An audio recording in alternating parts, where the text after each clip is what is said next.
डाल दो शीला, फिर मैं घर चला जाऊंगा मुन्नी को लेके।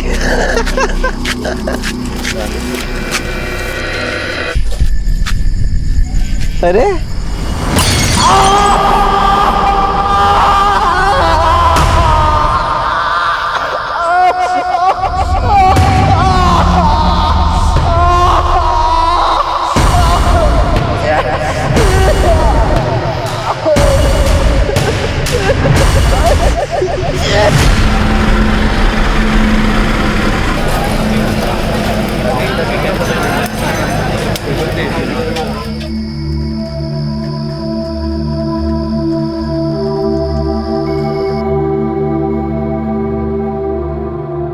हमारी सबसे बड़ी आदत होती है हमारी सोच।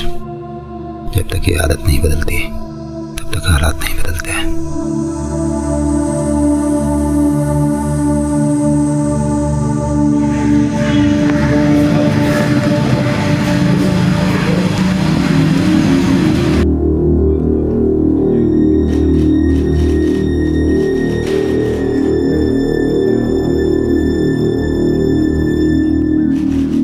जी बोलिए।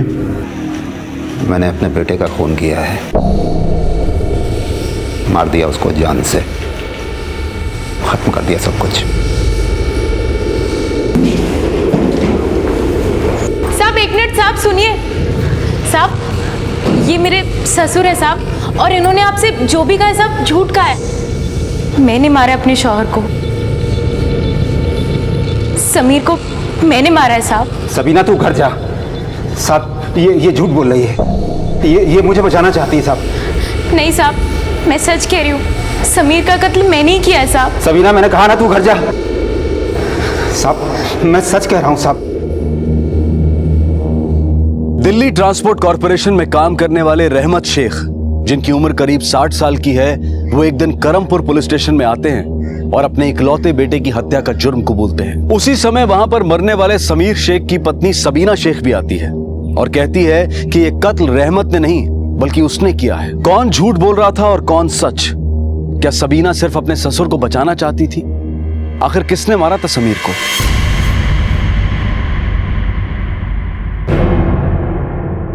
ठीक है, आपने मारा अपने बेटे को, तो बताइए लाश कहां पर है?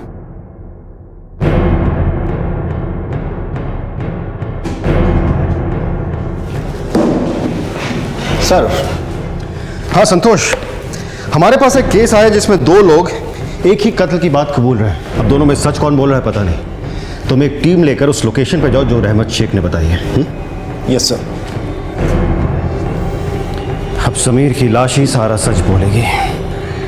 सुमंत, इस केस की जड़ तक पहुंचने के लिए हमें रिश्तों की गहराइयों में उतरना पड़ेगा।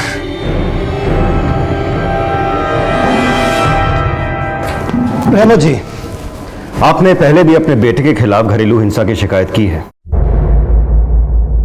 इस बार ऐसा क्या हुआ जो आपने इतना बड़ा कदम उठाना ठीक समझा?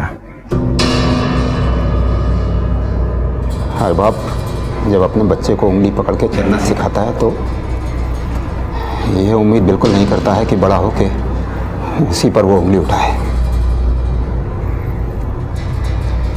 समीर जब पैदा हुआ था तो हमारे घर में खुशियों का माहौल था।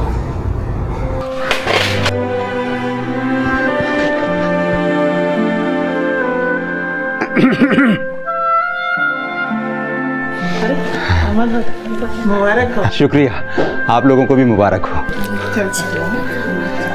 शुक्रिया। अरे वाह वाह वाह, मुबारक हो। अरे आपको भी मुबारक हो। उसको गोद में ले लो। अरे वाह वाह वाह वाह वाह वाह वाह वाह। कुछ कुछ कुछ कुछ कुछ कुछ। मुझे तो लगा था कि मुझ पर जाएगा, लेकिन ये तो अपनी अम्मी पे गया है। खोलता है आगे, खोलता है आगे, खोलता है। उसने जब मेरी उंगली पकड़ी थी तो मैंने सोचा था बहुत अच्छे से उसकी परवरिश करूंगा और बड़ा होकर वो मेरा सहारा बनेगा। ये वाला देखो, ये वाला देखो। और ये देखो मंकी कैसे बोलता है।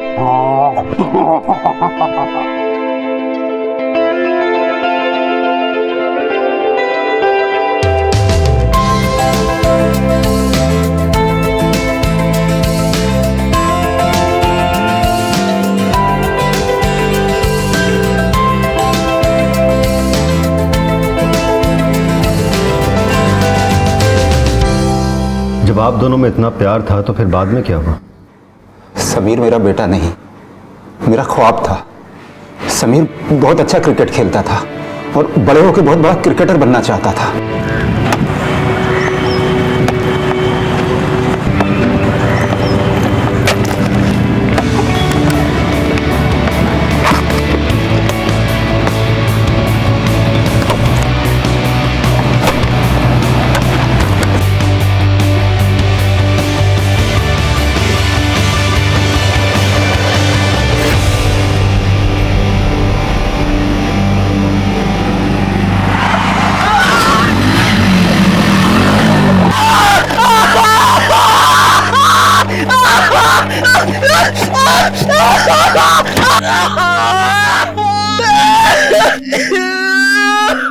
मगर एक एक्सीडेंट में समीर का बायां पैर खराब हो गया।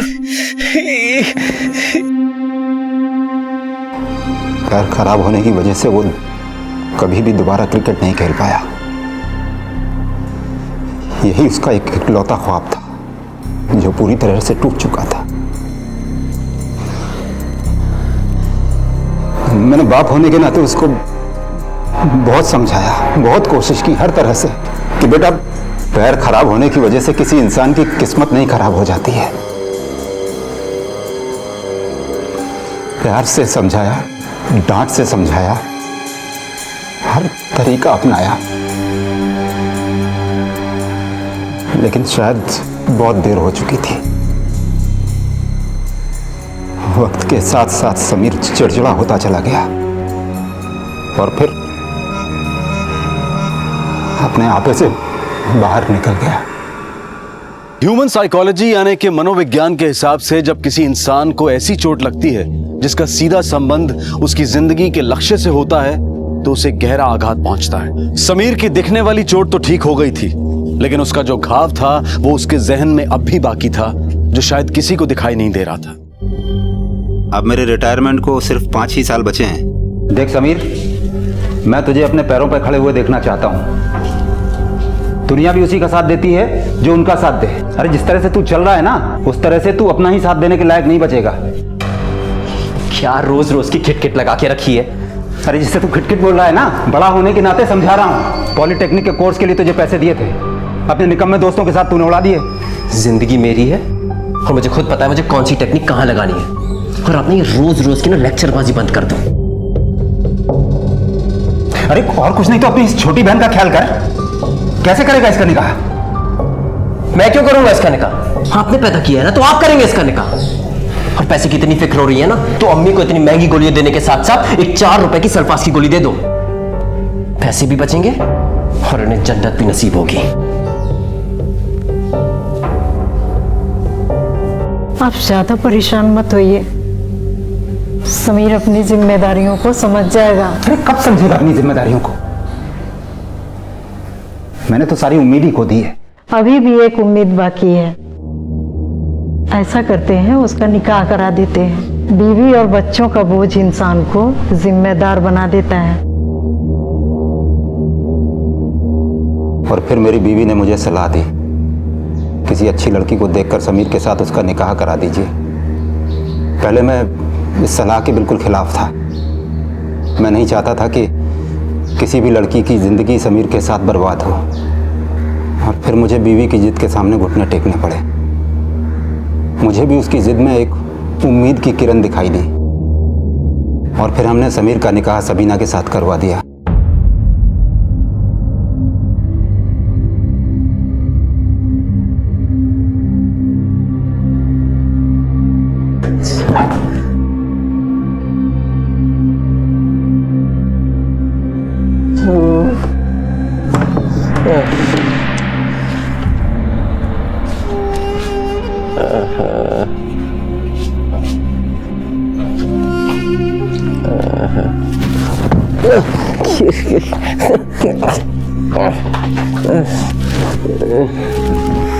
देखने तो दे। अरे क्या हुआ? अरे सुहाग रात है मेरी, अरे निकाह हुआ है हमारा। सुनो तो, छोड़िए। अरे सुनो तो, छोड़िए हमें। छोड़िए।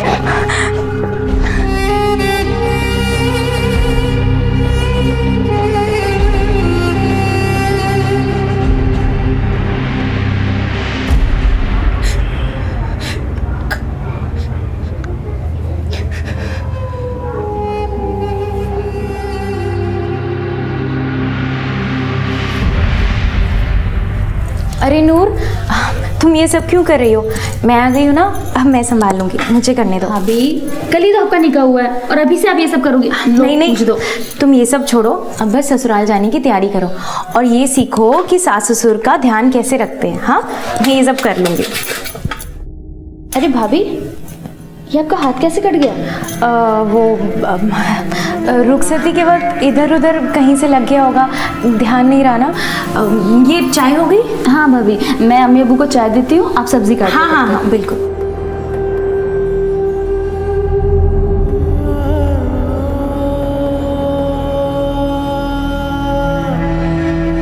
समीर मेरे साथ कर रहा था, उसके बारे में मैं सिर्फ अपनी अम्मी को ही कह सकती थी। जब मैंने अम्मी को सब बताया तो उन्होंने मेरी इस बात को तवज्जो ही नहीं दी। उनका कहना था कि हर निकाह में ये सब होता रहता है, मेरा निकाह नया है इसीलिए शायद मुझे ये सब अजीब लग रहा है। अम्मी ने कहा कि मैं सब कुछ भुलाकर अपने रिश्ते में आगे बढ़ने की कोशिश करूं, लेकिन समीर ने मुझे सब कुछ भुलाने नहीं दिया।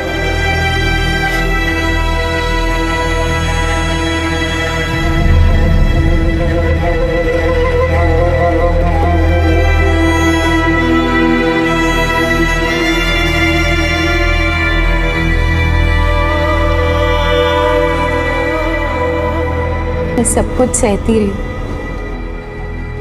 मैंने समीर के अम्मी और अब्बू को कुछ नहीं बताया।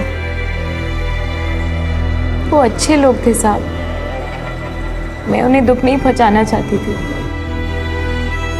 मैरिटल रेप यानी कि पति द्वारा पत्नी का बलात्कार हमारे समाज का एक घिनौना आईना है और ज्यादातर केसेस में तो इस बात को हमारे समाज में दबा दिया जाता है या नजरअंदाज कर दिया जाता है और यहां तक कि कई केसेस में तो पत्नियां इसे अपनी किस्मत मान बैठती हैं। लेकिन ये चुप्पी इस समस्या का हल नहीं बल्कि बलात्कार करने वाले को बढ़ावा देना है और यही समीर और सबीना के केस में हुआ।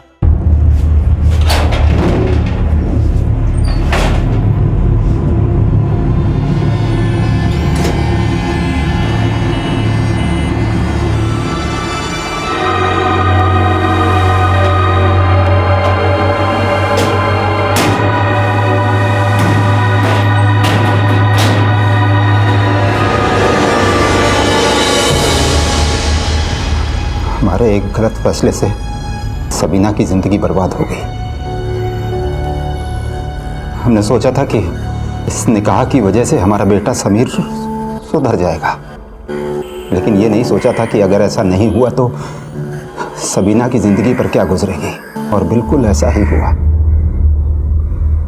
समीर की जिंदगी एक ऐसे रास्ते पर आगे बढ़ चुकी थी जहां से वापस लौटना बहुत मुश्किल था।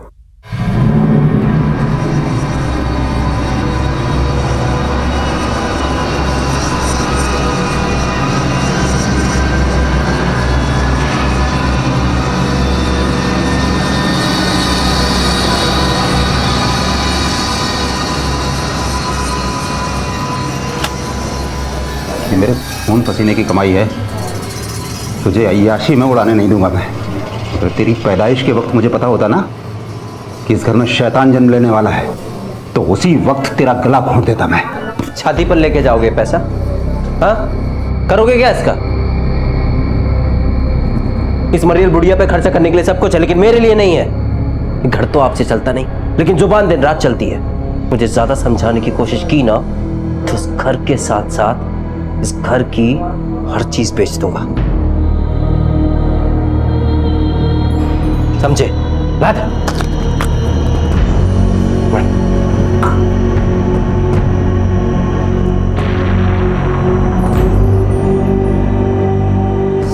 उसकी वो आदतें, उसका गुस्सा, उसका पागलपन, इन सबसे कहीं ना कहीं घर को खतरा था, जो मुझे अब साफ साफ महसूस हो रहा था।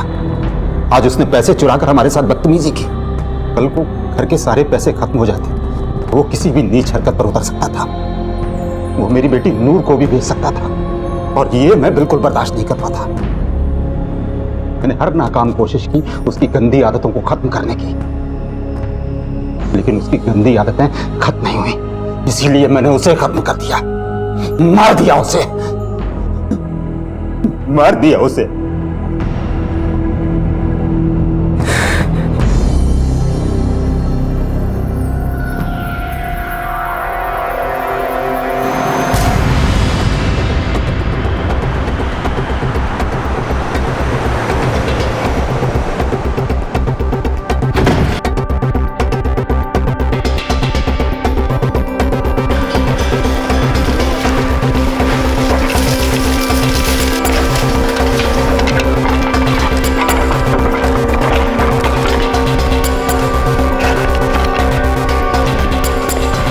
ये आदमी अपनी खिचड़ी पका रहा है सर। जहां पर इसने बताया था हमने पूरी तरह सर्च किया, पर बॉडी नहीं मिली सर। ठीक है संतोष, इसका मतलब सबीना ठीक कह रही थी। रहमत ये सब उसे बचाने के लिए कर रहा है। मैं सब कुछ सहती रही, ये सोचकर कि शायद एक दिन सब कुछ ठीक हो जाएगा। मुझे लगा साहब समीर को अकल आ जाएगी, वो एक दिन सुधर जाएगा, लेकिन इस बार जो उसने किया मैं उसे बर्दाश्त नहीं कर पाई।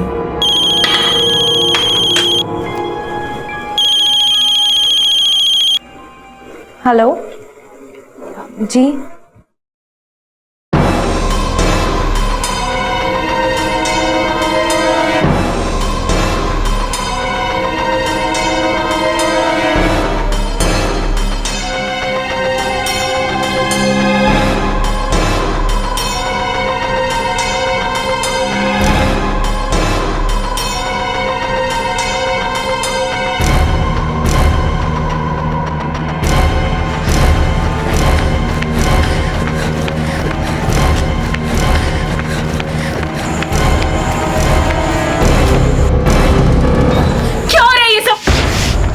चाहिए आपको घर के बाद ये सब। शराब क्या कम थी जो तुम की फांसी में उतर आए?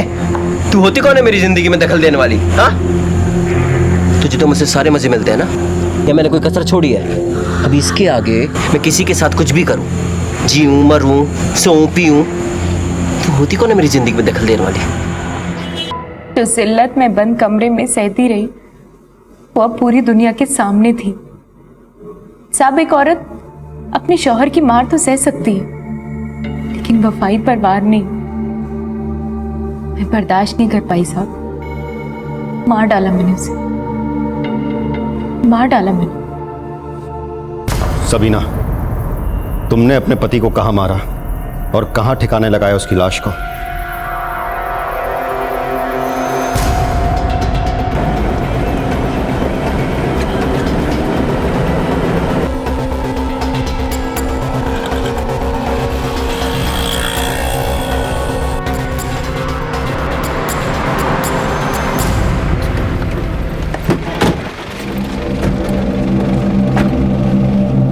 बोलो सबीना।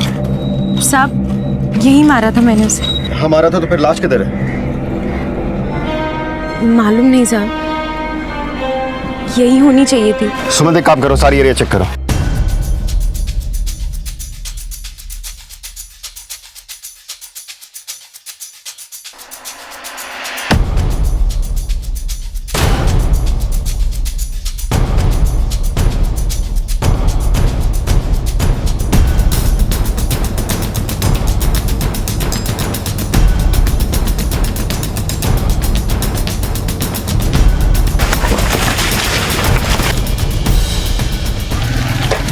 सर, लाश कहीं नहीं मिली। सबीना, अगर तुमने अपने पति को मारा है तो फिर लाश किधर है? देखो, तुम बहू और ससुर पुलिस से झूठ बोलना बंद करो, क्योंकि पुलिस का डंडा जब घूमता है ना तो गड़े मुर्दे भी उठ खड़े होते हैं। एक लाश क्या चीज है? लेकिन साहब मैं आपसे बोल रही हूँ ना, मैंने उसे यही मारा था। और साहब मैं आपसे झूठ क्यों बोलूँ? झूठ तो वो बोलता है जो सज़ा से बचना चाहता है। मैं तो अपना जुर्म खुद कबूल कर रही हूँ। अब तक ऐसा लग रहा था कि रहमत और सबीना दोनों ही पुलिस को गुमराह करने की कोशिश कर रहे थे, लेकिन चार्जशीट फाइल करने से पहले समीर की बॉडी मिलना बहुत जरूरी था। क्या सबीना और रहमत एक दूसरे को बचाने की कोशिश कर रहे थे, या अब भी ऐसी कुछ बातें थीं जो उन्होंने दिल्ली पुलिस को नहीं बताई थी? और यही जानने के लिए दिल्ली पुलिस ने समीर से जुड़े हर उस शख्स से पूछताछ शुरू कर दी जो कि समीर के परिवार को जानता था।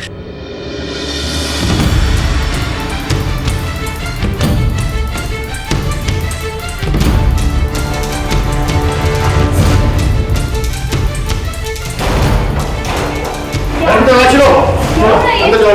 क्या कर रहे हैं आप लोग? इधर देखो।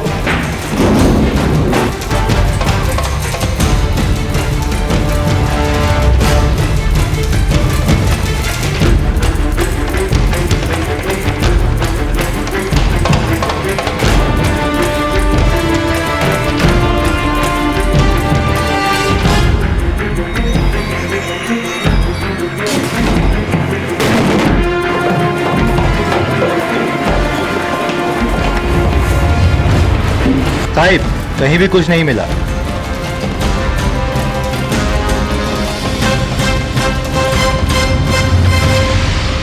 हाँ साहब, समीर और सबीना में मनमुटाव तो था। अक्सर उनके घर से मारपीट की आवाज़ें भी आती रहती थी। समीर के पिताजी तो बहुत अच्छे इंसान हैं, पर पता नहीं समीर ऐसे कैसे निकल गया। अक्सर शराब पीकर हंगामा करना जैसे उसकी रोज़ की आदत हो गई थी। नशे में तो किसी को भी गालियां देने लगता था साहब। हम लोग तो उससे परेशान हो गए थे। एक रात को तो मेरे घर के बाहर आकर उसने बहुत सारी गालियां दी। रहमत भाई तो उससे परेशान हो गए थे। उनका तो घर से निकलना मुश्किल कर दिया था उसने। झगड़ा तो उसका सबके साथ होता था साहब। बीबी को मारता था। एक रोज तो उसने रहमत चाचा को भी मारा था। हमेशा शराब के नशे में धुत रहता था। उस रोज तो रात को भी उसने रहमत चाचा के साथ झगड़ा किया था। सर, ये केस खुद चल के हमारे पुलिस स्टेशन आता है और 2 लोग खुद को मुजरिम बताते हैं। समीर के बारे में जो इन दोनों ने बताया, पड़ोसियों के स्टेटमेंट के हिसाब से समीर बिल्कुल वैसे ही था। लेकिन सर, क्या ये हो सकता है कि ये दोनों हमसे कुछ छुपा रहे हो? ये हो सकता है कि समीर मिसिंग हो, मरा नहीं है। और अगर वो मरा है तो उसकी लाश कहाँ है? क्योंकि सर, जब तक हमें लाश नहीं मिलती हम कैसे मान लें कि समीर मर चुका है? सुमंत, यही तो जानना है कि आखिर समीर की लाश गई कहाँ। और यहाँ ये दोनों सबीना और रहमत खुद की अपनी खिचड़ी पकाए जा रहे हैं। इस पूरी स्टोरी में कोई तीसरी कड़ी जरूर है जिसका पता हमें जल्द से जल्द लगाना होगा ये सारी गुत्थी सुलझाने के लिए। आप दोनों के बताए जगहों पे तो बॉडी मिली नहीं, तो बॉडी को आसमान खा गया कि जमीन निकल गई? आखिर हुआ क्या? अब तो ऐसा लगता है कि आप दोनों के बाद समीर खुद आकर यहाँ पर अपने मर्डर की बात कबूलेगा। आखिर माजरा क्या है रहमत साहब? क्यों झूठ बोल के हमें घुमा रहे हो? अपनी उम्र का लिहाज करो। अच्छा नहीं लगेगा इस उम्र में अगर हमें अपने स्टाइल में आपको घुमाना पड़े तो। साहब, मैंने ही मारा है अपने बेटे को। मैं आपसे झूठ क्यों बोलूंगा? और झूठ बोलकर फायदा क्या होगा? आपको मेरी बात पर भरोसा नहीं है तो अनीस से पूछ लीजिए।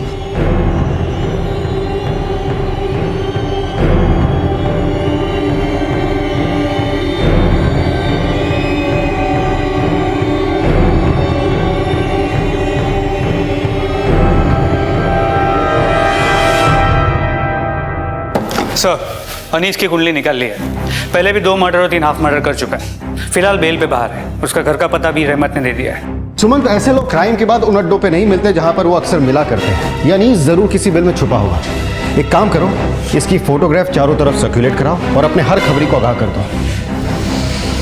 समीर की लाश का पता अब अनीस ही बता सकता है।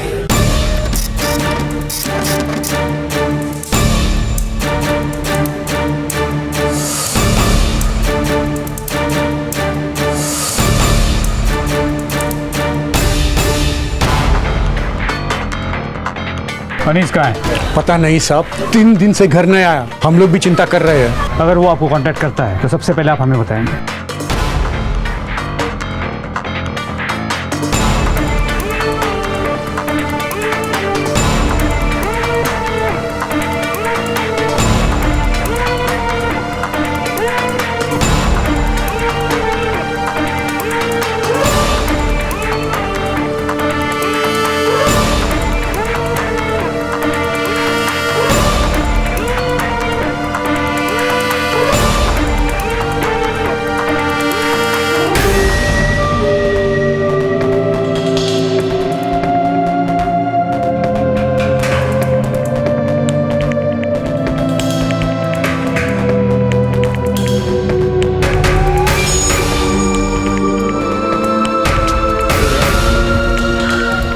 सलाम साहब। कोई खबर नहीं साहब। दिल्ली का चप्पा चप्पा छान मारा। ठीक है, अनीस की कोई भी खबर मिले पहले मुझे फ़ोन करना। ठीक है साहब, चला।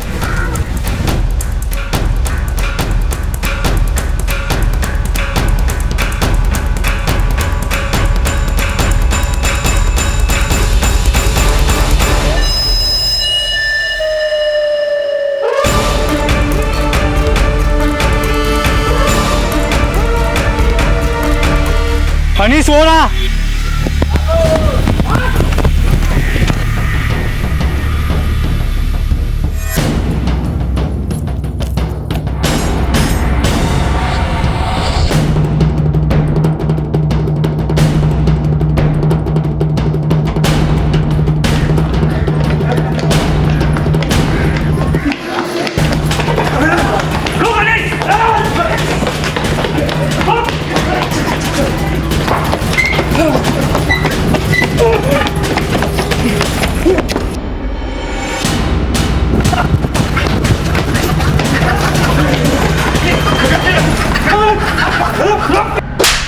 साहब वो बुढ़ा झूठ बोल रहा है साहब, वो सटिया गया है साहब। सच्ची बता रहा हूँ, ये गलत काम मैंने कब के छोड़ दिए। हाँ ये बात सच है कि ये सब काम मैं करता था, लेकिन ये सब काम मैंने बहुत पहले छोड़ दिया साहब। हाँ ठीक है, मैं उसके लड़के को जानता था, वो बुढ़ा हमारे एरिया में रहता था ना साहब। अब उसे किसी का नाम सूझा नहीं तो जबरदस्ती मेरा नाम ले रहा है साहब, फंसा रहा है साहब वो मेरे को। सच बोल रहा हूँ, खुदा की कसम।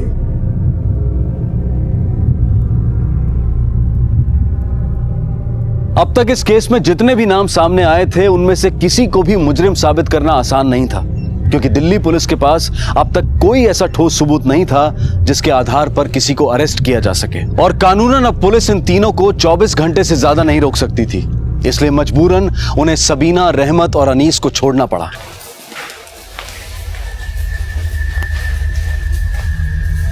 रहमत साहब, फिलहाल हम आपको घर जाने दे रहे हैं, क्योंकि जब तक समीर की बॉडी नहीं मिलती हम कोई चार्जशीट फाइल नहीं कर सकते। समीर की बॉडी को हम तलाश रहे हैं और बहुत जल्द इस केस की सारी परतें खुल जाएंगी।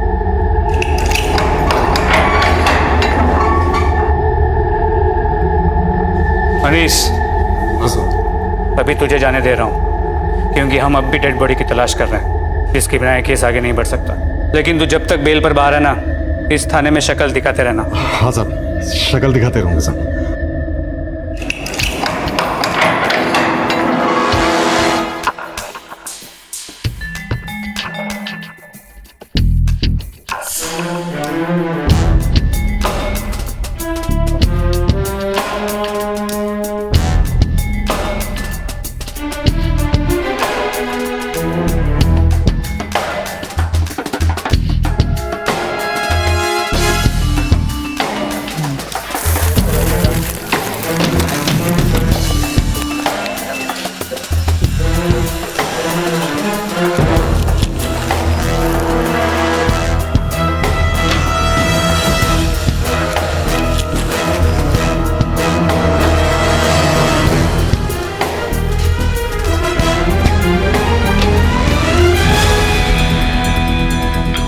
सर ये वाटर मिली है सर, और इसमें हल्का सा ब्लड भी दिख रहा है।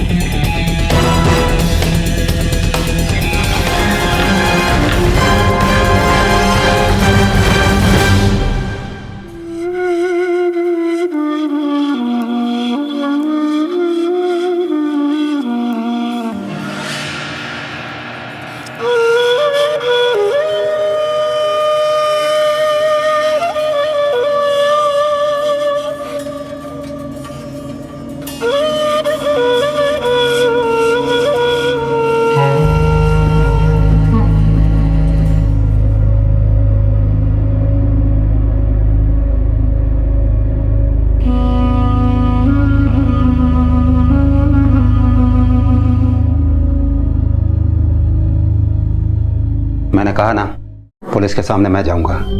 सारी गलती मेरी है, सजा भी मुझे मिलनी चाहिए। नहीं अब्बू, मैं ऐसा नहीं होने दूंगी। अम्मी और नूर का ध्यान कौन रखेगा? क्या नूर से कोई निकाह करेगा जब सबको ये पता चलेगा कि समीर को आपने मारा है? नहीं अब्बू, ये सही नहीं है। सबीना, एक बार मैं तुम्हें दलदल में धकेल चुका हूँ, अब दोबारा ऐसा नहीं होने दूंगा। मैं अपने बाप होने का फर्ज सही तरीके से नहीं निभा पाया।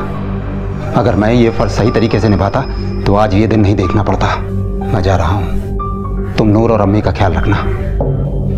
अब्बू अब्बू अब्बू सुनिए अब्बू अब्बू। अम्मी नूर तुम बिल्कुल भी फिक्र मत करो, अब्बू बहुत जल्द घर वापस आ जाएंगे। मैं हूँ ना, मैं छुड़वाऊंगी अब्बू को। तुम अपना और अम्मी का ध्यान रखो, मैं सब संभाल लूंगी। वैसे भी इस घर को अब्बू की बहुत ज़रूरत है, मैं सब संभाल लूंगी। भाभी भाभी सुनिए तो।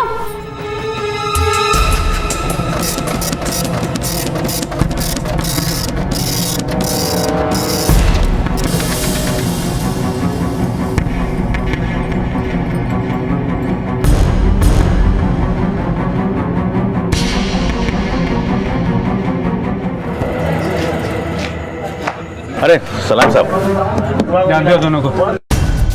हाँ, ये दोनों तो हमारे परमानेंट कस्टमर हैं। ये समीर है और ये अनीस है। आखिरी बार कब आए थे? ये कोई 4-5 दिन पहले, लेकिन उसके बाद नहीं आए। साथ में आए थे? दोनों साथ में आए थे और दोनों साथ में यहाँ से गए भी। फिर उसके थोड़ी देर बाद अनीस आया और एक बोतल लेकर यहाँ से चला गया। कौन सी बोतल ले गया था अनीस? ये वाली सर।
क्या अनीस, मर्डर भी अकेला करेगा, बॉडी का क्रियाक्रम भी अकेला करेगा? बड़ा खुदगर्ज टाइप का है रे तू। थाने तो साथ साथ चलेगा ना? पकड़ उसको, पकड़,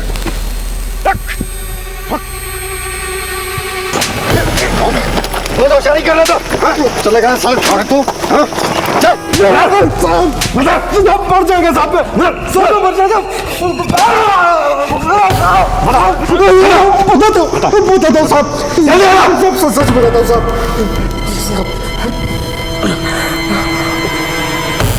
मैंने समीर को मारा था साहब, लेकिन इसकी सुपारी रहमत चाचा ने दी थी साहब। एक दिन वो घर पे आए थे साहब।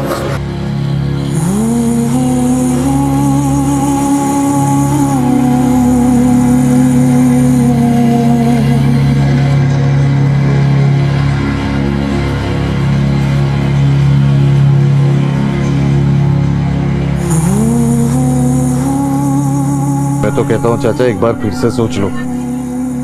हमारा क्या जाएगा, तुम्हारा बेटा चले जाएगा। अरे बेटे की सुपारी दे रहे हो, किसी दुश्मन की नहीं।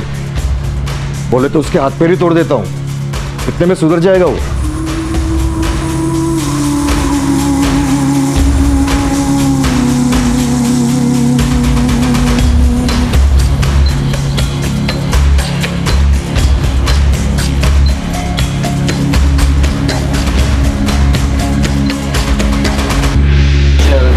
चल अनीस, ज्यादा हो गई आज। तू कैसे जाएगा? गाड़ी से जाएगा, और कैसे जाएगा? आज भी गाड़ी लेके आया तू? हाँ चल।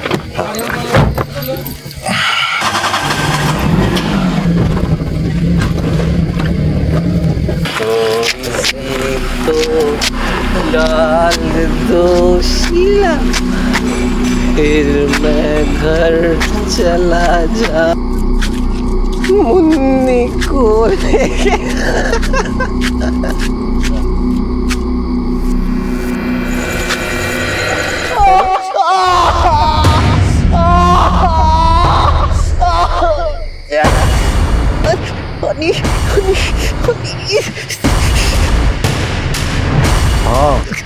नहीं, तेरे बाप ने तेरी सुपारी दी थी, मारना तो था ही तुझे।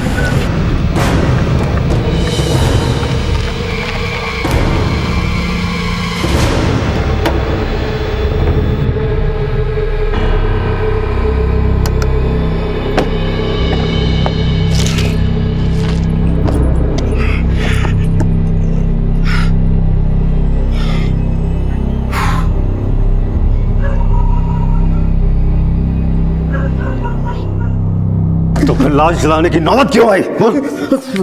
साहब,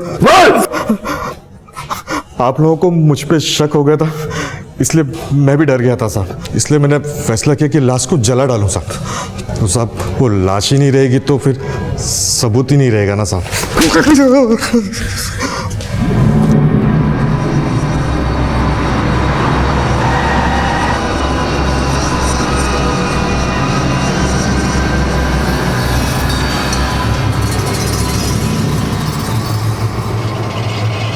मैं अपने गुनाहों की सज़ा तो पाना चाहता ही था इंस्पेक्टर साहब, लेकिन मेरा गुनाह सिर्फ उतना नहीं है जिसकी कोर्ट सज़ा देगा। मैंने सबीना की ज़िंदगी बर्बाद की है। मैं समीर को गलत रास्ते पर जाने से रोक ना सका। मैं अच्छा बाप नहीं बन सका। सारी गलती मेरी है।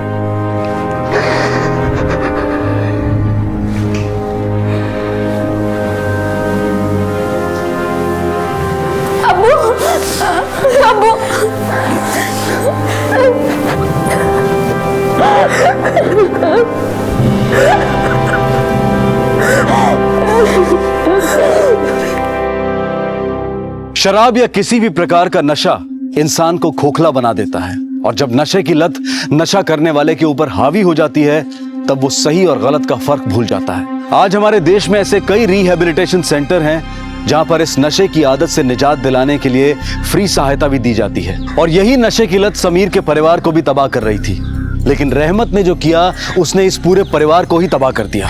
हम सभी अपने परिवार से प्यार करते हैं और उनकी सुरक्षा हमारी जिम्मेदारी है, लेकिन उसकी कीमत किसी की जान नहीं हो सकती।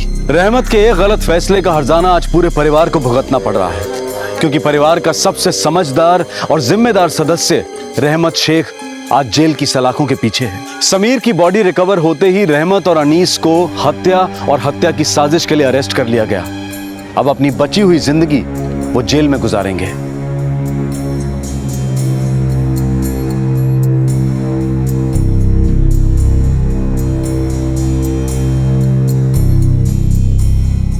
रहमत का फैसला आज उसके लिए एक सबक बन गया और हम सब के लिए सीख कि कैसे गलत फैसला पूरे परिवार को तबाह कर सकता है। आपसे फिर मुलाकात होगी अगले एपिसोड में और खुलासा करेंगे एक और जुर्म का। तब तक अपना ख्याल रखें और देखते रहें क्राइम पेट्रोल। सबक एक को और सीख हम सबको। जय हिंद। बस भैया इधर रुकना। कितना हुआ भैया? बस ठीक है, रहने दीजिए।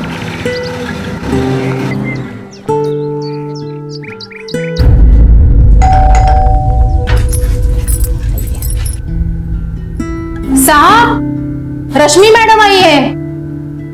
आप बैठो। हाँ,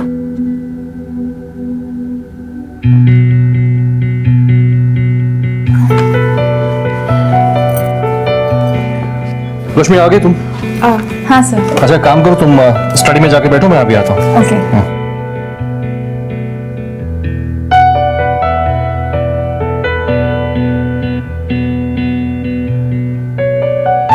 साहब, मेरा काम हो गया है, मैं रुकूं या जाऊं? नहीं, जाओ तुम।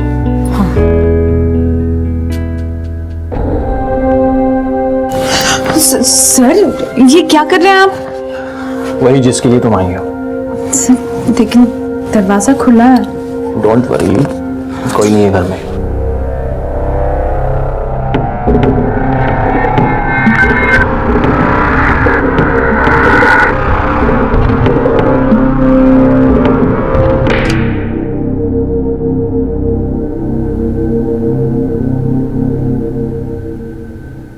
सर, एक बात पूछूं? अभी पूछना जरूरी है क्या? हाँ।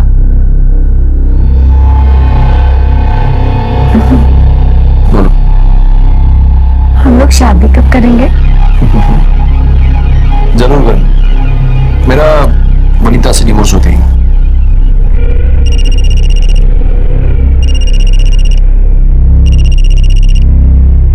का नाम लिया। नॉनसेंस। हाँ बोल। जी मैं निकल गई हूँ यहाँ से, कल सुबह पहुँच जाऊंगी। हाँ ठीक है। वर्कशॉप कैसा रहा? हाँ ठीक होता। आपने खाना खाया? वो सरिता आ रही है ना टाइम पे? हाँ सब ठीक है। Have a safe journey. अच्छा सुनो ना, वो अरे मैं क्लाइंट के साथ हूँ विनीता, कल डेट है उसकी। सॉरी ठीक है मैं रख फोन रख। वो सुबह सुबह पहुंच रही है, तुम निकलो अभी। सर आपने डाइवोर्स पेपर फाइल किया? नहीं। लेकिन सर कम ऑन रश्मि,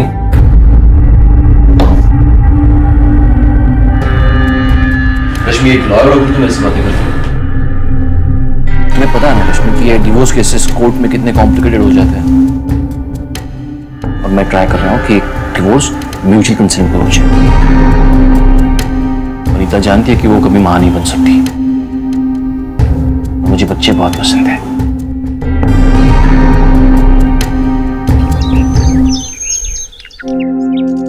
लक्ष्मण चल, लेट हो रहा है।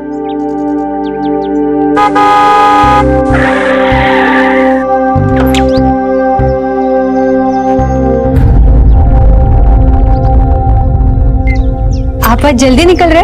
हाँ कुछ जरूरी काम है। ठीक है चाय पी के जाइए, मैं फटाफट बना देती हूँ। बोलो ना एक बार, जरूरी काम है। बात समझ में नहीं आती? सॉरी मैं तो बस मेरी माँ, अब ये सुबह सुबह रोना धोना मत शुरू कर प्लीज। चाय लग कट सकाई सकाई हो गया तमाशा देख के। चल गाड़ी चालू कर चल। हाँ साहब।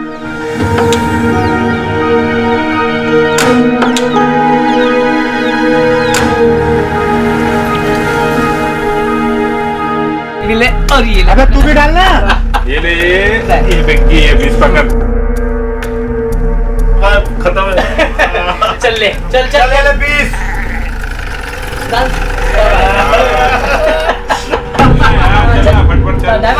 भाई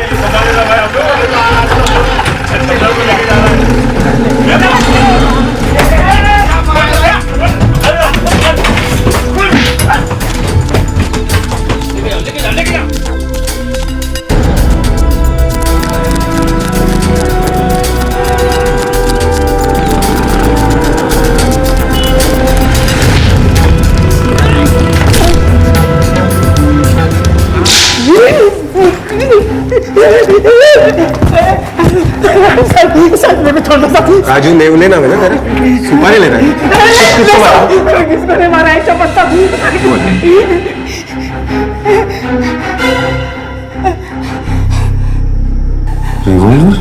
किसी को नहीं मारा ना? हाँ बोल, ये कहाँ से आया?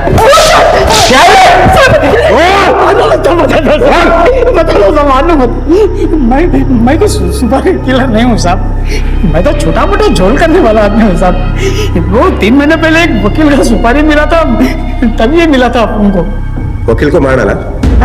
नहीं सब अपन ने उसको नहीं मारा, पर जिसको मारना था वो तो बच गया।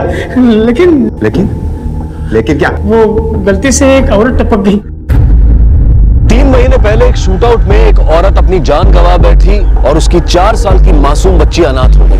लेकिन हैरानी की बात यह है कि यह हमला उसके लिए नहीं बल्कि किसी और के लिए प्लान किया गया था। पुलिस इन्वेस्टिगेशन एक डेड एंड पर आकर रुक गई थी, लेकिन क्या कॉन्ट्रैक्ट किलिंग के शक की वजह से हिरासत में लिया गया राजू नेवले पुलिस का जवाब था? आखिर ये कौन सी गुत्थी थी जिसे सुलझाने में पुलिस को इतना वक्त लग गया? आखिर क्या हुआ था 3 महीने पहले? मिस्टर खांडेकर, मैंने आपसे पहले ही कहा मैं बहुत महंगा वकील हूँ। कल शाम तक मेरे ऑफिस में पैसे नहीं पहुंचे तो मैं परसों कोर्ट में खड़ा नहीं रहूंगा। साहब पान वाले के उधर रुकना है। रोज रुकता है ना, तो आज क्यों पूछ रहा है? दिमाग नहीं चला सकते? नॉनसेंस।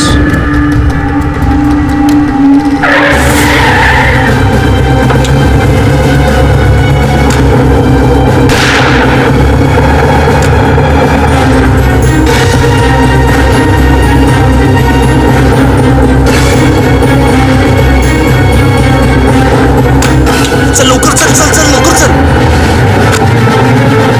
के सबसे कामयाब criminal lawyer mister Suren Gokhale पर जानलेवा हमला हुआ।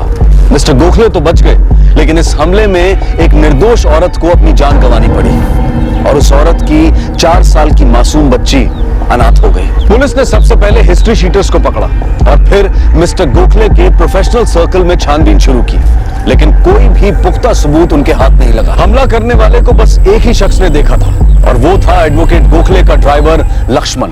बेटा बिस्किट खाना। मुझे मम्मी के पास जाना है। रोना नहीं बेटा, बिस्किट खा ले थोड़ा। काशिंदे,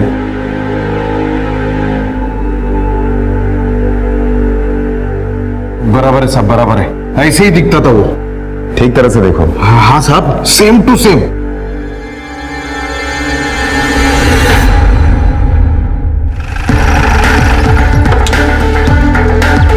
कमाल है इंस्पेक्टर साहब, 3 दिन हो गए मुझ पर अटैक होकर और आप बोल रहे कि नो क्लू। लगता है मुझे ऊपर बात करनी पड़ेगी। जरूर कीजिए, वो भी यही बताएंगे कि हमारे इन्वेस्टिगेशन का एक तरीका रहता है। आप अगर अपनी तरीके से काम करते रहोगे ना तो यहाँ मेरा राम नाम सत्य हो जाएगा। लगता है आपको इस केस में कोई इंटरेस्ट नहीं है। बिल्कुल है, क्योंकि इसमें एक निर्दोष औरत की जान गई है, एक मासूम बच्ची अनाथ हुई है। बेफिक्र रहिए, कम से कम उनके लिए ये केस सॉल्व होना हमारे लिए इंपॉर्टेंट है। उस बच्ची का कोई नहीं है? आप एक काम करो, उस बच्ची को इसकी संस्था में भर्ती करो। क्या नाम है तुम्हारी संस्था का? बैठो नीचे बैठो। आई से घर। हाँ, आई से घर। उस बच्ची का स्पॉन्सरशिप मैं दे दूंगा। देखते हैं। मिसेस गोखले, आपको किस पे शक है? हाँ? I mean, आपको क्या लगता है? क्या मेरी तरफ क्या देख रही हो? बोलो ना, क्या लगता है, बोलो। इट्स ओके मिसेस गोखले, उनको चाय दीजिए।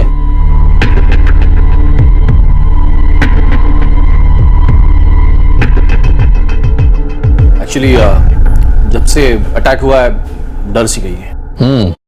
मैं समझ सकता हूँ। अच्छा मिस्टर गोखले, आप दोनों और ड्राइवर छोड़ के यहाँ कौन कौन है? कोई नहीं। मतलब?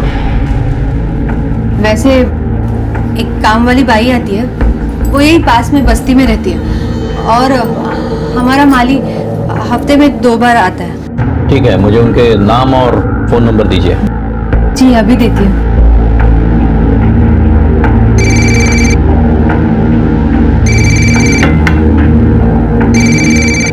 Excuse me. हाँ दादो, स्केच बन गया? गुड। सगळ्या पोलीस स्टेशनला पाठवा, मुझे भी मोबाइल पे भेज दो। हाँ, ये शूटर हाथ आते ये सुपारी किसने दी इसका पता चलेगा। अच्छा, वो बच्ची ने कुछ खाया? ठीक है, उसके लिए 1-2 जोड़ी कपड़े मंगवाना, पैसे मैं देता हूँ। ये नाम और नंबर्स, और ये मेरा कार्ड उस बच्चे के लिए। थैंक्स। अब कैसी है वो? माँ के हाथ से ही खाऊंगी बोलती है। अक्सर यही होता है, गलती करता कोई और है और सजा किसी और को मिलती है।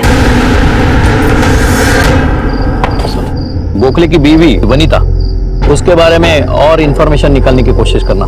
सर, आपको क्या लगता है इस हमले में उसका हाथ है? कुछ कह नहीं सकते, लेकिन गोखले और उसकी बीवी के बीच में रिलेशंस कुछ अच्छे नहीं है। और अगर ये बात सही है तो गोखले को मारने के लिए उसके पास पूरा मोटिव है। कांट से शिंदे सर, उस बच्ची को कल सुबह इस आश्रम में दाखिल करना, मैंने बात की है।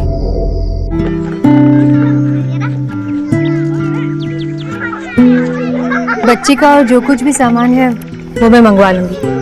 चलो बेटा, डरो मत। देखो, अब तुम हमारे साथ ही रहोगी। मेरा नाम वनीता आंटी है, और तुम्हारा? तो माँ के पास जाना है। मैडम तो बहुत ही अच्छी है, कभी कुछ नहीं बोलती मुझे, चाहे छुट्टी लेनी हो, पैसे चाहिए हो। मेरा मतलब किसी से दोस्ती, आना जाना नहीं। और साहब? वो क्या है ना साहब, हमारे साहब का थोड़ा बाहरी ध्यान ज्यादा रहता है। मतलब तुम्हारे मैडम का और साहब का झगड़ा होता है? अब क्या बताऊं साहब, हमारे साहब का चक्कर चल रहा है। अरे मेरी माँ, ये रोना बंद करा। रश्मि ने ये आई लव यू का मैसेज मुझे गलती से भेजा होगा। अरे उसे अपनी बॉयफ्रेंड को भेजना होगा गलती से। थम, तुला पुरावा पाहिजे ना? एक मिनट थांब, देख ले, एक मिनट थांब जरा तू। हेलो हाँ रश्मि, क्या नाटक है ये? ये अपने बॉयफ्रेंड वाला मैसेज मुझे क्यों भेजा तूने? तुम्हें पता है यहाँ पे कितना बड़ा पंगा हुआ है? जानती हो तुम? क्या सॉरी क्या? फोन रख। नॉनसेंस। उसने मैसेज में लिखा था आई लव यू सर। एक बात बताओ मुझे, कौन सी लड़की अपने बॉयफ्रेंड को सर बुलाती है? हाँ, चलो बात करने में मतलब ही नहीं है। You're good for nothing। झगड़ा तो बहुत होता था साहब, दोनों एक दूसरे पे शक करते। दोनों? हाँ साहब, मेम साहब का भी एक दोस्त है ना, जनार्दन, जब साहब नहीं होते तब आता है। छोड़ दो ये सब, बाहर निकलो यहाँ से। मैं तुम्हारे साथ, हम दोनों शादी करेंगे। मैं तुम्हें बहुत खुश रखूंगा।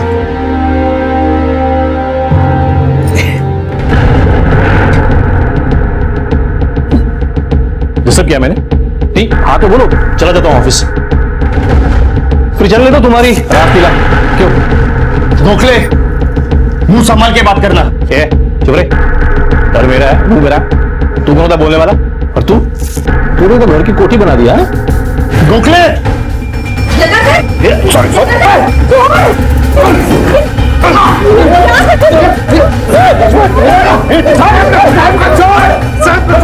एक दो बार तो उसने वनिता पे हाथ भी उठाया था। उस दिन मौका मिला इसलिए बहुत मारा साले को। वैसे तुम्हारे और मिसेस गोखले की दोस्ती कब से है? कॉलेज के टाइम से। तुम शादी करना चाहते थे? हाँ, 3 बार प्रपोज किया था, तीनों बार रिजेक्ट। इसीलिए मिस्टर गोखले को मारने की सुपारी दी तुमने? नहीं साहब, और जिस दिन उसे मारना होगा ना साहब, मैं खुद जाके मारूंगा। ये ऐसे सुपारी उपारी नहीं दूंगा। जब हमला हुआ तब तुम कहाँ थे? साहब मैं पनवेल गया था।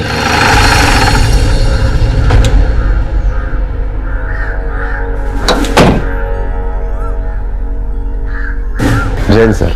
यादव, जनार्दन के कॉल रिकॉर्ड चेक किए?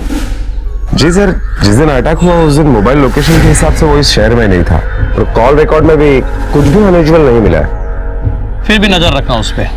जी सर। ज्यादा प्रोफेशनल और सोशल फ्रंट पे तो सब क्लियर लगता है। मुझे लगता है कि हमला किसी करीबी इंसान ने किया है। मतलब? आई डोंट नो, लेकिन मेरी सोच उसके बीवी तक आकर रुकी है। क्योंकि जनार्दन बोल रहा था कि सुरेन गोखले का किसी लड़की के साथ अफेयर चल रहा है। एक काम करो, उसके ड्राइवर को बुलाओ। हमारा साहब है ना, एकदम राजा आदमी। लड़की लोग पीछे पीछे भागता था, क्या बोल बच्चन करता था पता नहीं, लेकिन लड़कियां पागल हो जाती थी। मतलब एक साथ कितने लफड़े करते हैं वकील साहब? नहीं साहब, वो मामले में हमारे साहब ना एकदम पक्का। एक टाइम पे एक खत्म हो जाने के बाद फिर दूसरा।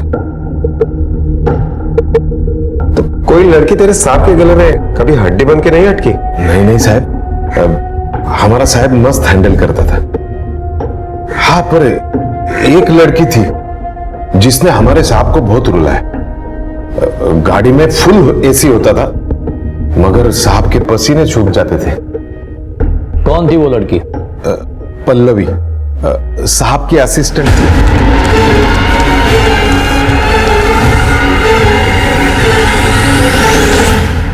या साहब या। आपने तो रेडी मार दी। और आप रेड हैंड पकड़े भी गए। सर ऑफिस मेरा है, असिस्टेंट मेरी है। मुझे कुछ प्रॉब्लम नहीं हो तो मुझे क्या के डर। बैठिए ना। Thank you. पल्लवी का भी डर नहीं था, फिर भी बाद में क्या हुआ ये आप जानते हैं। देखिए, मैं इस बारे में कुछ बोलना नहीं चाहता, वो मेरा पर्सनल मैटर है। गोखले साहब, आप चाहे ना चाहे आपको बोलना पड़ेगा। अटैक में बेवजह एक औरत की मौत हुई है। पल्लवी मेरी असिस्टेंट थी। हम दोनों के बीच काफी अच्छी दोस्ती थी। सिर्फ दोस्ती या और कुछ? अब आप ही बताइए, कोई खूबसूरत लड़की अगर खुद मेनका बनने पर उतर आए तो आज के जमाने में कौन विश्वामित्र बनना चाहे?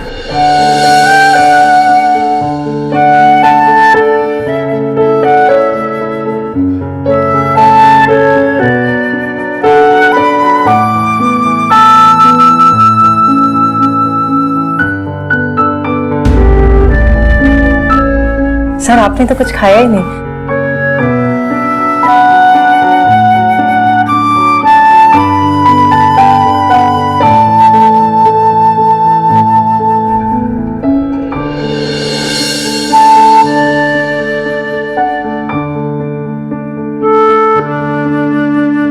धीरे धीरे हमारी नजदीकियां बढ़ने लगी। हम दोनों एक दूसरे को पसंद करने लगे और इसी दौरान एक दिन कुछ काम के सिलसिले में मैंने पल्लवी को घर पे बुलाया था। आप सर हैं घर पे? हाँ। आप कौन? मैं पल्लवी, सर के ऑफिस में काम करती हूँ। सर ने बुलाया है मुझे।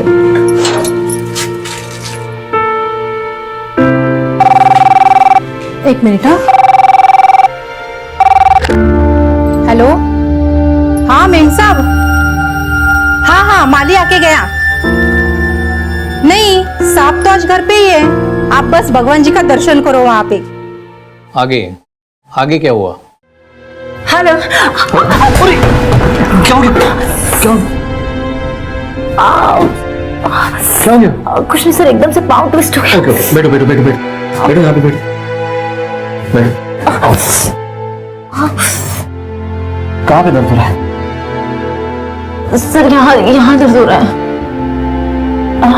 बहुत दर्द हो रहा है? हाँ सर। अच्छा रुको, मैं मलहम लेके आता हूँ। सर मलहम की कोई जरूरत नहीं है, आपके छूने से ही दर्द कम हो गया। एक मिनट।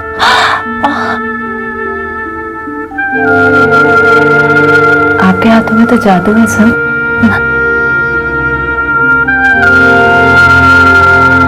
सर मैं आपको थैंक यू बोलना चाहती थी। अरे इसमें थैंक यू की कौन सी?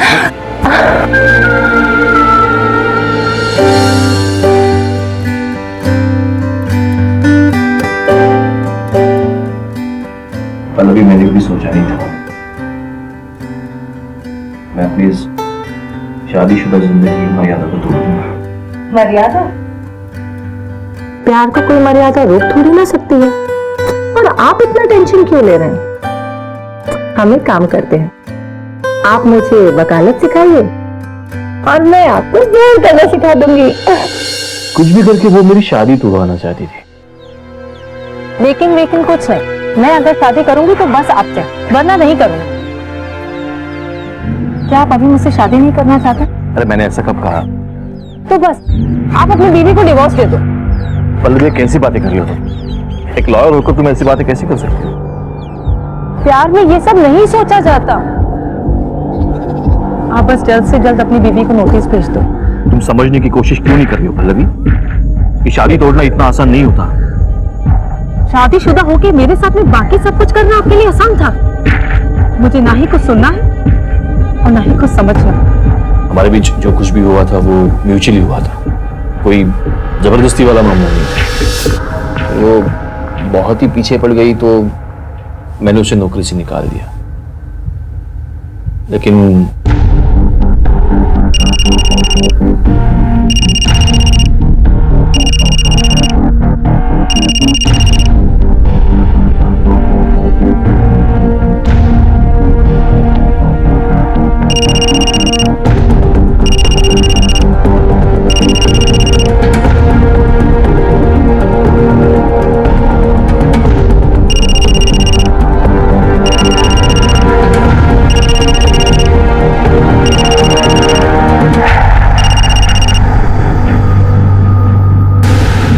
मैंने उसे नजरअंदाज करने की बहुत कोशिश की, लेकिन उसने मेरा पीछा नहीं छोड़ा। धीरे धीरे उसके फोन कॉल्स बढ़ते गए और एक दिन अचानक वो ऑफिस पहुंच गई। क्यों तंग कर रही हो मुझे?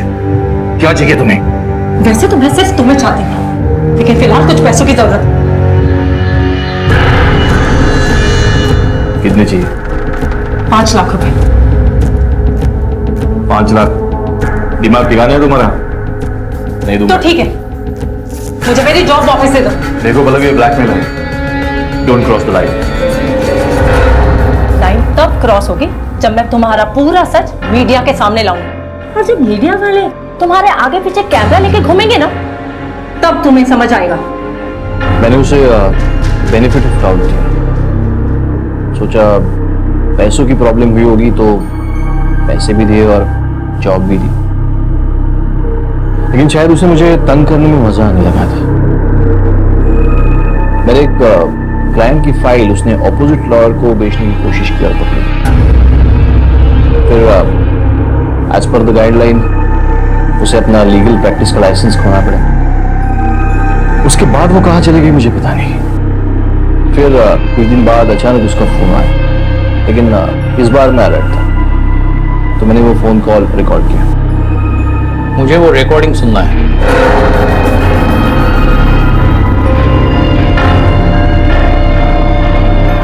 मुझे पैसे चाहिए। किस बात के पैसे?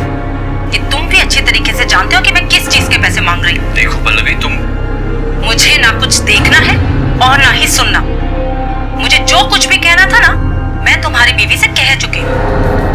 और अगर तुम्हारा एटीट्यूड ऐसा ही रहा ना, तो कल मैं सबके सामने बताने में मुझे कोई प्रॉब्लम नहीं होगी। Please please Pallavi, stop calling me. नहीं करूंगी, बस मुझे पैसे चाहिए, कुछ भी करके। नहीं तो देख लेना मैं क्या क्या कर सकती हूँ। मतलब उसने आपकी बीवी को सब कुछ बता दिया था? हाँ, मैं जानती थी। पल्लवी सुरेंद्र की पहली असिस्टेंट थी। इतनी बड़ी बात आप बताना ही भूल गई, ये तो हो नहीं सकता। देखिए इंस्पेक्टर, मैं इस सब से अब बहुत परेशान हो चुकी हूँ। मुझे बस बाहर निकलना है इस सब से। मुझे पता है सुरेंद्र बदलने वाला नहीं है। मुझे खुद ही कोई नया मकसद ढूंढना पड़ेगा जिंदगी जीने के लिए। अवनी जैसा कोई मकसद। सर, जहां तक सबूत कहते हैं, अब तक पल्लवी के पास एडवोकेट गोखले को मारने का स्ट्रॉन्ग मोटिव है। मोटिव तो एडवोकेट के बीवी के पास भी है जादव, शायद जनार्दन। फिलहाल हम वनीता और पल्लवी पे फोकस करते हैं। वनीता के हर मूवमेंट की मुझे खबर देना, और उस एडवोकेट के ऑफिस से पल्लवी का एड्रेस ले लो और उसे ले आओ। पड़ोस वाले से पूछ जी। क्या पल्लवी नाम की लड़की यहीं पे रहती है?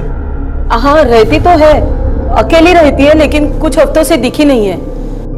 क्यों, क्या हुआ साहब? अच्छा, इस घर के मालिक कहाँ रहते हैं? सर, पल्लवी के कॉल रिकॉर्ड्स। लोकेशन ट्रेस हुआ? नहीं सर, अटैक के बाद उसका मोबाइल बंद है। Last location Swargate bus depot था।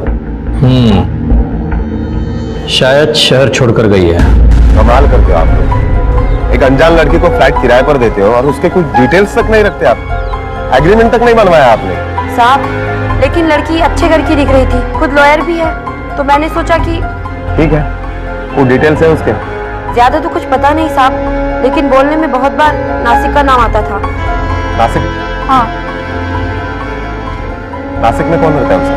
उसकी माँ रहती है उधर, बहुत बीमार रहती है। सर, ये पल्लवी का फोटो गोखले के ऑफिस से मिला। ये फोटो नासिक पुलिस को भेजो, सभी इन्फॉर्मर्स को काम पे लगाओ। उनको बोलो खास करके हॉस्पिटल्स और मेडिकल स्टोर पे नजर रखो। दिन दहाड़े बीच सड़क पर शहर के एक कामयाब वकील पर जानलेवा हमला हुआ था। हमले को 1 हफ्ता बीत चुका था, लेकिन पुलिस की काफी कोशिशों के बावजूद भी उनके हाथ कोई पुख्ता सबूत नहीं लगे थे। इंसान की जिंदगी में कुछ ऐसे नाजुक मोड़ आते हैं जहां कुछ ऐसे रिश्ते बन जाते हैं जिन्हें इंसान समाज के सामने लाना नहीं चाहता, और अक्सर इंसान के अतीत में बने ये नाजुक रिश्ते ही उसकी वर्तमान जिंदगी में मुश्किलों को जन्म देते हैं। एडवोकेट सुरेंद्र गोखले की जिंदगी का एक ऐसा ही नाजुक मोड़ था उनकी पुरानी असिस्टेंट और प्रेमिका पल्लवी। सुरेंद्र गोखले का यह कहना था कि पल्लवी ने ही उसे अपने साथ नाजायज रिश्ता रखने पर मजबूर किया था, पर क्या यह सच था? और अगर यह सच नहीं था तो फिर सच्चाई क्या थी? और अब यह उलझन सिर्फ पल्लवी ही सुलझा सकती थी।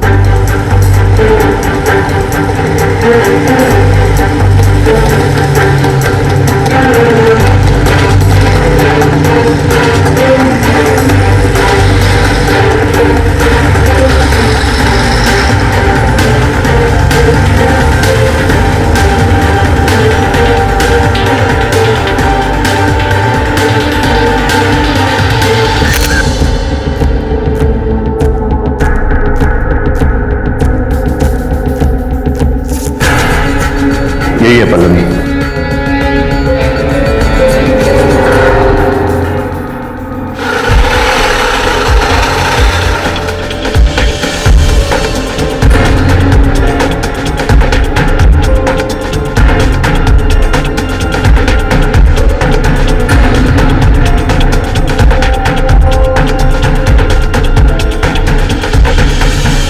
पल्लवी। हाँ माँ, चाहिए आपको पानी? हाँ बिल्ला।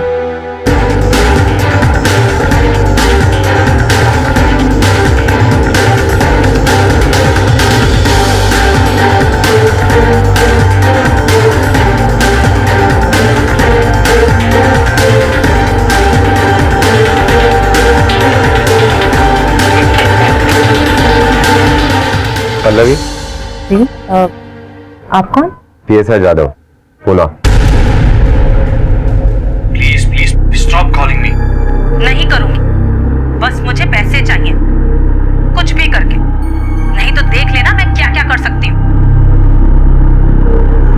यस सर, ये कॉल मैंने ही किया था, ये आवाज मेरी ही है। और क्या मतलब है इसका? सर और क्या मतलब हो सकता है? जो कुछ भी है मैंने साफ साफ कहा है। आपने एक रेप्यूटेड लॉयर को पैसों के लिए धमकी दी है। हाँ सर, मैंने धमकी दी है, लेकिन उसी रेप्यूटेड लॉयर के सामने मैं रोई, गिड़गिड़ाई, पैसों के लिए भीख मांगी, लेकिन उन्होंने मेरी किसी भी बात पे ध्यान ही नहीं दिया।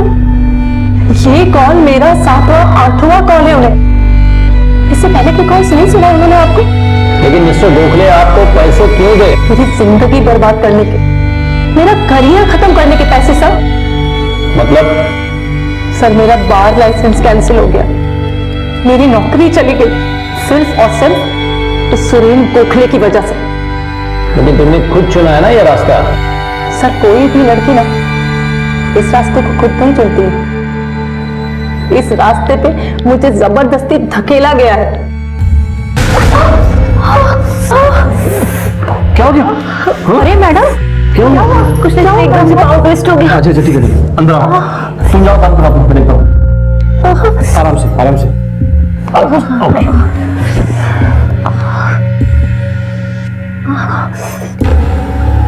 अच्छा ये मलहम लगाओ, तब तक मैं तुम्हारे लिए जूस लेके आता हूँ।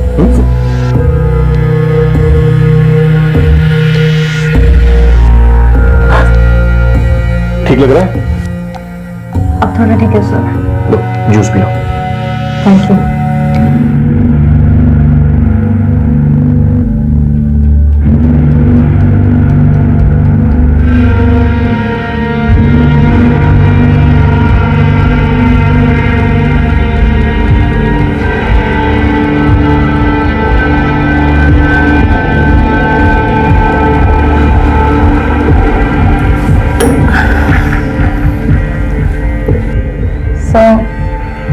सर मुझे चक्कर आ रहा है।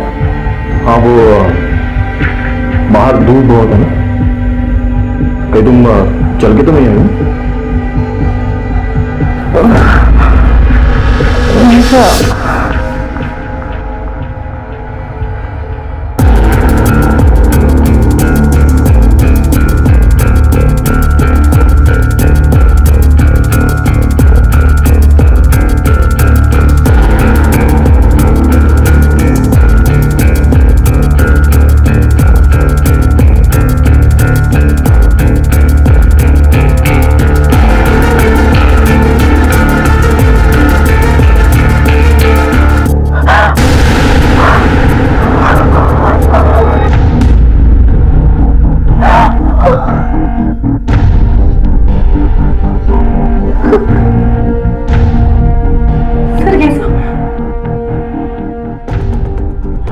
सॉरी पल्लवी,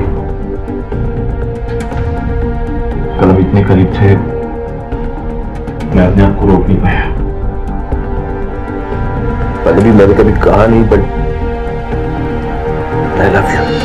कुछ दिनों तक उसके झूठे प्यार का सिलसिला चलता रहा, लेकिन उसके बाद उसने मेरे फोन कॉल्स उठाने बंद कर दिए, मुझे नौकरी से निकाल दिया। बहुत धमकियां देने के बाद में मुझे मेरी जॉब वापस मिली। और दोबारा जॉब पे आने के बाद तुम्ही ने तो फाइल का लफड़ा किया था ना? बिल्कुल नहीं, ये सब उसका प्लान था, मुझे फंसाने के लिए, मुझसे छुटकारा पाने के लिए। उसी ने मुझे वो फाइल दी थी एक आदमी को देने के लिए, और प्लान के अकॉर्डिंग उसने ये प्रूव कर दिया कि वो आदमी दूसरे वकील का था, और बार एसोसिएशन में मेरी कंप्लेन कर दी, और मेरा लाइसेंस कैंसिल हो गया। क्यों किया तुमने बर्बादी क्या होती है ये तुम्हें पता नहीं मेरी जान। अब तो सिर्फ लाइसेंस गया है, ज्यादा आवाज की ना तो सब कुछ छीन सकता है। यहाँ का सबसे बड़ा क्रिमिनल लॉयर जिंदगी से उठा सकता हूं। तो तुम्हारी भलाई इसी में है, चुपचाप यहां से चले जाओ। आउट। अगर ये लड़की सच कह रही है तो सूर्य ने काफी सारी बातें हमसे छुपाई है, जिन बातों में ही उसके ऊपर जो हमला हुआ उसका सुराग है। सर एडवोकेट गोखले की बीवी ने दूसरे वकील की मदद से अपने डिवोर्स पेपर तैयार करवाए। हमले से पहले या बाद में? पहले सर, 2-3 हफ्ते पहले। सर अगर वनिता ने डिवोर्स पेपर इतने पहले तैयार करवाई रखे तो फिर अब तक उसने अपने पास क्यों रखे, फाइल क्यों नहीं की? जाहिर सी बात है दादा, डिवोर्स हुआ तो आधी प्रॉपर्टी, पति मर गया तो पूरी। एडवोकेट सुरेन गोखले पर हुए हमले को अब लगभग 1 महीना बीत चुका था और हमलावर की तलाश अब भी जारी थी। सुरेन गोखले की निजी जिंदगी में जैसे रिश्तों की गुत्थी सी बन गई थी। उसके हर जायज और नाजायज रिश्ते के पास उसे मारने की वजह थी। जैसे कि उसकी पत्नी वनीता, जो सिर्फ समाज में होने वाली बदनामी के डर से इस खोखले रिश्ते को ढो रही थी। दूसरी थी पल्लवी, जो एक वक्त सुरेन गोखले के बहुत करीब थी, लेकिन आज उनके बीच की दोस्ती और प्यार की जगह नफरत ने ले ली थी। और अब पुलिस के शक के दायरे में तीसरी थी गोखले की आज की असिस्टेंट रश्मि। कब से एडवोकेट सुरेन गोखले के पास काम कर रही हो? यही कोई 7-8 महीने हुए हैं। क्या काम करती हो? असिस्टेंट हूँ उनकी, केस सॉल्व करने में हेल्प करती हूँ, रेफरेंसेस निकाल के देती हूँ, अपॉइंटमेंट्स, कोर्ट डेट्स वगैरह एडजस्ट करती हूँ, सब कुछ करती हूँ। सब कुछ मतलब और क्या क्या करती हो? बोलो, आप क्यों चुप हो? प्रॉमिस किया है उसने शादी का। हम लोग जल्दी शादी करने वाले हैं। पहले बीवी से तलाक के बाद या वैसे ही? ऑफ कोर्स तलाक लेके। अच्छा डोंगरे मैडम,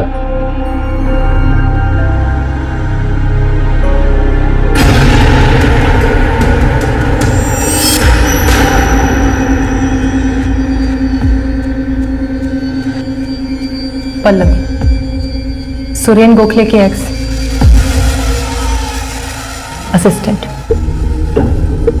बिल्कुल तुम्हारे ही जैसे मैं उनका पूरा ख्याल रखती थी। पूरा? तुम्हें भी यही कहा होगा ना, बीवी को सोशल वर्क से फुर्सत नहीं मिलती, उसे बच्चे बिल्कुल पसंद नहीं। सब झूठ। तुमने कुछ चीटिंग की थी ना सर के साथ? कोई इंपॉर्टेंट डॉक्यूमेंट्स सेकंड पार्टी को दे दिए थे, राइट? डिवोर्स फाइल किया उन्होंने? नहीं, अब तक तो नहीं किया, पर जल्दी कर देंगे। जिंदगी भर भी इंतजार करोगे ना, तब भी वो अपनी बीवी को डिवोर्स नहीं देंगे। पहली दफा जूस में नशीली दवाई मिला के पिलाई ना, मुझे भी पिलाई थी, और फिर अपने बच्चे ना होने की दुख भरी कहानी सुनाई तो बोला कि बीवी को डिवोर्स दे दूंगा। थोड़े टाइम बाद जो उसने मेरे साथ किया ना, वही वो तुम्हारे साथ करेगा। पहले अपनी जिंदगी से और बाद में नौकरी, दोनों से निकाल देगा, और पूरा इंतजाम करेगा कि आगे तुम बतौर लॉयर किसी के साथ काम नहीं कर सको। अब तुम्हें डिसाइड करना है तुम्हें किसका साथ देना है, हमारा या सुरेन गोखले का। अरे आइए आइए वकील साहब, आप ही का इंतजार हो रहा था। किस बात का ताज्जुब हो रहा है आपको? एडवोकेट गोखले को पुलिस ने हिरासत में तो ले लिया, लेकिन क्योंकि वो खुद एक क्रिमिनल लॉयर था, इसलिए वो कुछ ही दिनों में जमानत पर बाहर आ गया। दूसरी तरफ वनीता ने जो डिवोर्स के पेपर्स बनवाए थे, उनमें साफ साफ लिखा था कि उसे सुरेन की प्रॉपर्टी में से कुछ नहीं चाहिए। सारा इन्वेस्टिगेशन जैसे एक डेड एंड पर आकर रुक सा गया था, लेकिन पुलिस ने अपनी कोशिशें जारी रखी और आखिरकार हमला करने वाला शख्स उनके हाथ लग ही गया। ये कह रहा है कि 3 महीने पहले इसने किसी वकील को मारने की सुपारी ली थी, लेकिन वकील मरा नहीं था। किसने दी थी सुपारी? सब मैंने इसको एक ही बार देखा था सब, वो धंधी वाला नहीं लग रहा था सब। सच बोल। मैं बिल्कुल सच बोल रहा हूँ सब। आई जफर साहब, उससे खाली टारगेट का फोटो और पैसा दिया था, वो भी एक साथ दिया था साहब। मैं सच बोल रहा हूँ साहब, मुझसे ये बोला था कि उसको खाली डराना, मारना नहीं। वो स्केच लेके आओ गोखले पे अटैक करने वाले का।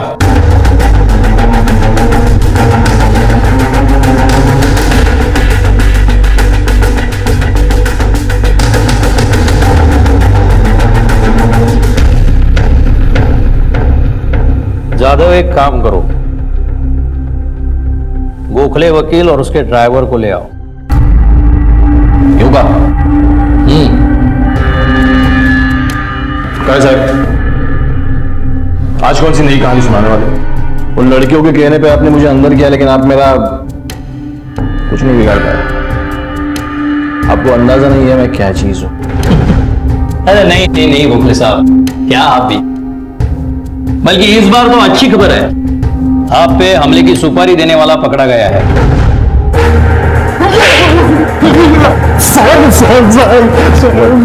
अपने साहब को मारने की सुपारी क्यों दी और उसे क्यों मार रहा? गोखले, आपको मारने की सुपारी आप ही के ड्राइवर ने दी। एक औरत की जान गई है इस हमले में, मर्डर का चार्ज तो पक्का है तुझ पे। मैं बिल्कुल बेकसूर। चुप हो जा, तूने कहीं तेरी बोला ना, आपने किया। अरे चुप हो जा, कुछ नहीं होगा तुझे। जानता है ना तू कितने बड़े वकील का ड्राइवर है तू? नहीं वो मैं नहीं जानता, मेरे को जिंदगी भर नहीं सड़ना जेल में। मैंने साहब को मारने की सुपारी दी थी ना, वो मेरे साहब के कहने पे दी थी। स्टेटमेंट देगा?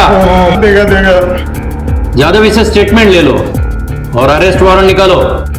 गोखले को इस बार जमानत नहीं मिलनी चाहिए, ले जाओ।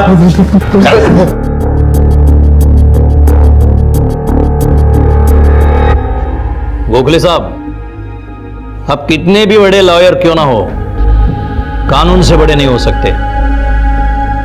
अपने आप को मारने की सुपारी, इसमें एक बेकसूर औरत की जान गई है, एक मासूम बच्ची अनाथ हुई है। वजह आप बताओगे कि? हाँ मैंने वो अटैक करवाया था। मुझे छुटकारा चाहिए था पल्लवी से। मुझे लगा अब पैसों के लिए जिंदगी भर मुझे ब्लैकमेल करती रहेगी। अच्छा प्लान। अब सुपारी के चक्कर में उसे अरेस्ट करोगे और अपने आप सारे प्रॉब्लम सॉल्व हो जाएंगे। इस बार तुझे जमानत नहीं मिलेगी, देख लेना।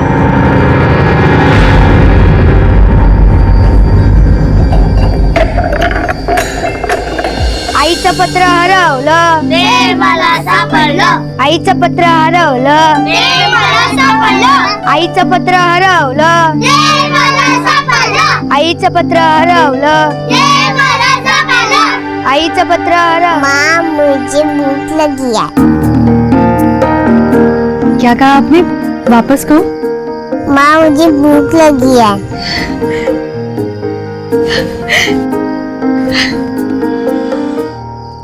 अगर इसका सही इस्तेमाल किया जाए तो ये वरदान बन जाता है, और अगर इसी ज्ञान का इस्तेमाल किसी गलत काम के लिए किया जाए तो ये श्राप बन जाता है। एडवोकेट सुरेंद्र गोखले के पास भी नॉलेज थी, ज्ञान था, उसका कानून का अभ्यास, लेकिन उसने उस अभ्यास को गलत काम के लिए इस्तेमाल किया, जिसकी कीमत उसे चुकानी पड़ी। गोखले ने एक परफेक्ट प्लान बनाया था अपने आप पर हमला करवाने का, जहां गोली तो उस पर चलेगी लेकिन निशाना बनेगी पल्लवी।